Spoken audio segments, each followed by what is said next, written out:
धन्यवाद हो एक बार फिर से उस महान अनुग्रहकारी पिता परमेश्वर की, जो स्वर्ग पर विराजमान है, अति करुणामय दया का सागर हमारा परमेश्वर पिता। उसके नाम की एक बार फिर से महिमा करते हैं प्यारो। आज की सुंदर शाम में अपने प्रभु को धन्य कहते हैं कि हमारे परमेश्वर ने हम सभी को आज तक जीवित रखा, संभाल कर रखा है कि हमारे जीवन से अपने परमेश्वर को हम महिमा दे सके। हमारे प्रभु को कोटि कोटि धन्यवाद करते हैं प्यारो। हमारे प्रभु ने हमको अब तक शाम तक जीवित रखा, सुबह से लेकर अब तक प्रभु ने हर कार्य में हमारी सहायता मदद की। हम अपने प्रभु को धन्य कहते हैं।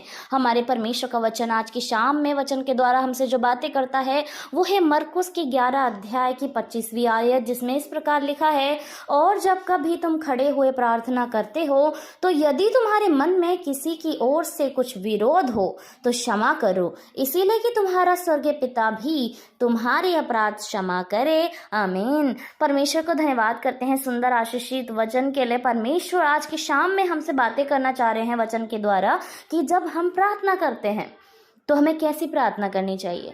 जब हम अपने शब्दों को अपने प्रभु को कहते हैं, उसको अपने मन के भाव बताते हैं, तो कैसे हमें उसको बताना चाहिए, हमें कैसे भाव उस समय रखने चाहिए। तो परमेश्वर का वचन कहता है, यदि तुम्हारे मन में किसी की ओर से कुछ विरोध हो तो हमें क्या करना चाहिए, उस समय उसको क्षमा करना चाहिए। हालेलुया।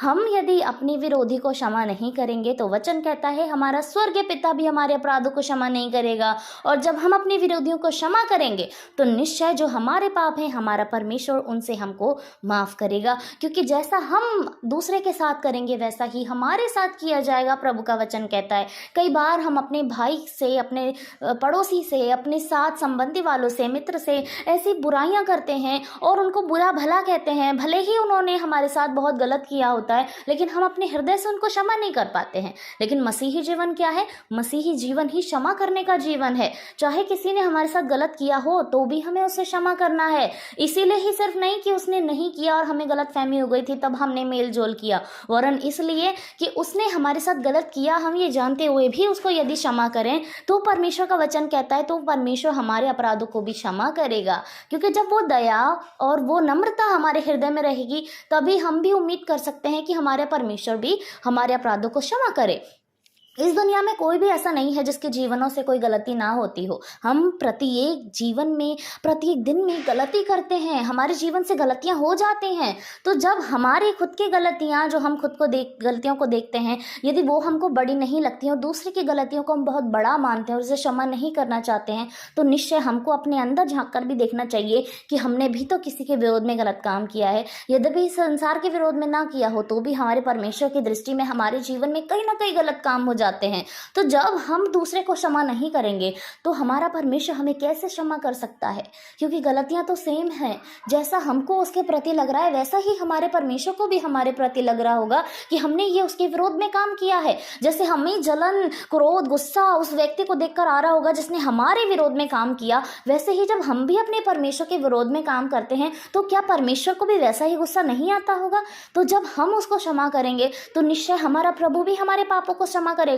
हम जब किसी के 2 गुनाह को क्षमा करेंगे, हमारा प्रभु हमारे 4 गुनाहों को क्षमा करेगा, क्योंकि वो हमें अच्छा इंसान बनाना चाहता है, हमें अच्छा मसीह बनाना चाहता है। और इसलिए वो चाहता है कि हमारे जीवन में भलाई, नम्रता, धीरजता, सहजता ये ज़रूरी हो, ताकि हम भी अपनी गलतियों से सीख सकें और हम आगे से उसके विरोध में वो गलतियों को ना करें। जब हम ये उम्मीद करते हैं कि वो इंसान मेरे विरोध में दोबारा गलती ना करे और उस समय हम दुखी होते हैं, तो वही दुख हमें प्रभु के लिए भी फील होना चाहिए। उसको भी हमें सोचना चाहिए कि जब मुझे इतना दुख हो रहा है, जब इसने मेरे विरोध में काम किया, मुझे इसने कष्ट पहुंचाया है, तो हम भी अपने प्रभु को कष्ट पहुंचाते हैं। हमें ये सोचने समझने की शक्ति मिलती है, हमें सामर्थ्य मिलती है। तो परमेश्वर का वचन आज हमसे कह रहा है कि यदि हम अपने पापों को क्षमा करवाना चाहते हैं अपने परमेश्वर के साथ, उसके सामने, तो निश्चय हमें भी दूसरों के अपराधों को क्षमा करना पड़ेगा। और ऐसी ही प्रार्थना को हमारा परमेश्वर पूरी करता है और सुनता है। जब हमारे मन में एक कोने में बैर है, गुस्सा है, क्रोध है किसी को लेकर, तो दूसरे मन के कोने से हम परमेश्वर को धन्यवाद अर्पण कैसे कर सकते हैं? उससे कैसे अपनी माफ़ी के लिए हम कह सकते हैं कि प्रभु मुझे माफ़ कर? तो जब हम दूसरे को क्षमा करेंगे तो निश्चय हमारा स्वर्गीय पिता भी हमारे अपराधों को क्षमा करेगा। और परमेश्वर का वचन वही हमसे कहता है आज की शाम में कि जब तुम प्रार्थना करो तो अपने मन में जिसके विरोध में तुम्हारा मन कह रहा है उसको क्षमा करो, ताकि मैं भी तुम्हें क्षमा करूँगा। हालेलुया। सो प्रभु के नाम की बड़ी महिमा हो। हमारा स्वर्गीय पिता जो हमसे चाहता है कि हमारी प्रार्थना ऐसी हो, तो निश्चय आज से हमारी प्रार्थना वैसी ही होगी। आइए हम अपने आप को प्रभु को समर्पित करें। धन्यवाद धन्यवाद धन्यवाद राजाओं के राजा, सेनाओं के यहोवा परमेश्वर, स्वर्ग पर विराजमान हमारे अति करुणामय परमेश्वर, आपकी महिमा हो, आपकी स्तुति हो प्रभु। आपके नाम को आदर मिले, आपके नाम को जलाल मिले प्रभु। आप बड़े महान हैं परमेश्वर। धन्यवाद करते हैं आज की शाम को प्रभु आपने हमारे जीवनों में दिया कि हम जीवित होकर आपकी महिमा कर सकते हैं प्रभु। हम आपके वचन को सुन सकते हैं जो आपने आज हमारे बीच में दिया है प्रभु, कि हमारी प्रार्थनाएं किस डायरेक्शन में जा रही हैं, हमारी प्रार्थनाओं में क्या गड़बड़ी हो रही है प्रभु, हमारे मनों में क्या चल रहा है प्रभु। आपने उस विषय में हमको बताया है कि हमें अपने मन में से हर एक उस जन को क्षमा करना है जिसने हमारे विरोध में काम किया है पिता, तभी आप भी हमारे अपराधों को क्षमा करेंगे। तो निश्चय खुदावंद आप इस वचन को हमारे जीवन में पूरा होने दीजिए मेरे परमेश्वर।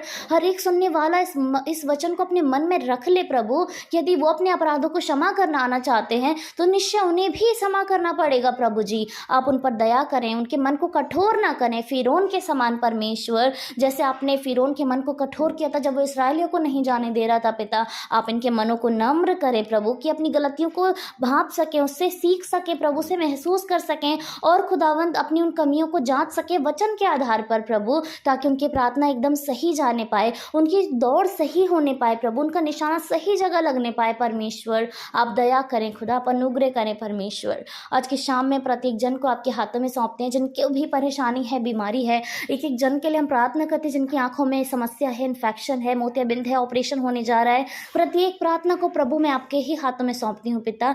आप उनकी सुने, आप उनकी सुधि लें प्रभु यीशु। जिनकी आंखों की ज्योति चली गई है, यीशु मसीह के नाम से उनकी दृष्टि वापस आ जाए प्रभु। जिनके पेटों में समस्या है, हड्डियों में दर्द है, हाथ पैरों में समस्या है प्रभु, दुष्ट आत्मा का घेरा है प्रभु, यीशु मसीह के नाम से आप छुड़ा दीजिए उन हर दर्द से, हर तकलीफ से प्रभु। शैतान के हर चाल जाल से आप उनकी रक्षा और हिफाजत करें प्रभु यीशु। परिवारों में क्लेश है प्रभु, जीवन में संकट आ रहे हैं प्रभु, बिजनेस में लॉस हो रहा है प्रभु यीशु मसीह, जॉब में जो सैलरी है वो पूरी नहीं पड़ रही है, कर्जा आ रहा है प्रभु, सारी बीमारियों को प्रभु, सारी प्रॉब्लम्स को, सारी कमी को, घटी को यीशु मसीह आपके नाम से हम मांगते हैं, आप इनकी पूर्ति करें खुदा। हम धन्यवाद की प्रार्थना सुनने पाए परमेश्वर, आप ऐसी आशीष दें खुदावन।